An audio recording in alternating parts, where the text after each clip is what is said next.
मराठवाड्याची जीवनवाहिनी असलेल्या जायकवाडी धरणाचा संवेदनशील 27 गेट समोरील पायथ्याशी सराई गुंड वाळू माफियांनी जेसीबीच्या साह्याने वाळू उत्खनन सुरू केल्याने धरणाला धोका निर्माण झालाय।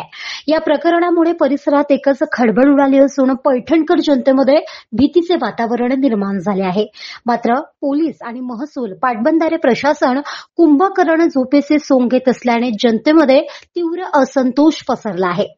खबरदार, आमचा नाद कराल तर लाचलुचपत विभागाच्या सापड्यात अडकवू असे म्हणत दम मारत वाळू माफियांनी प्रशासनाला जेरीस आणले आहे। दुसरीकडे खुलेआम जायकवाडी धरणाच्या पायथ्याकडे आपलं लक्ष केंद्रित केले आहे।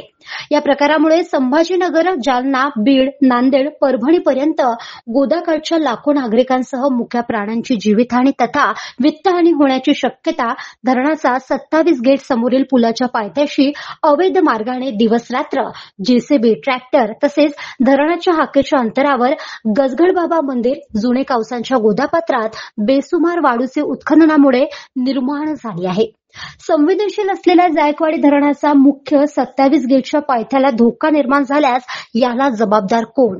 पोलीस, महसूल की पाटबंधारे प्रशासन असा प्रश्न सर्वधर्मीय जनतेमधून उपस्थित केला जातोय। जायकवाडी धरणाचा पुनरुज्जीवनासाठी 78 कोटीचे कामे युद्ध पातळीवर सुरू असताना धरणाच्या पायथ्याशी अवैध मार्गाने सुरू असलेले वाळू उत्खनन जायकवाडी पाटबंधारे प्रशासनाला दिसत नाही का, हा एक संशोधनाचा विषय ठरलाय।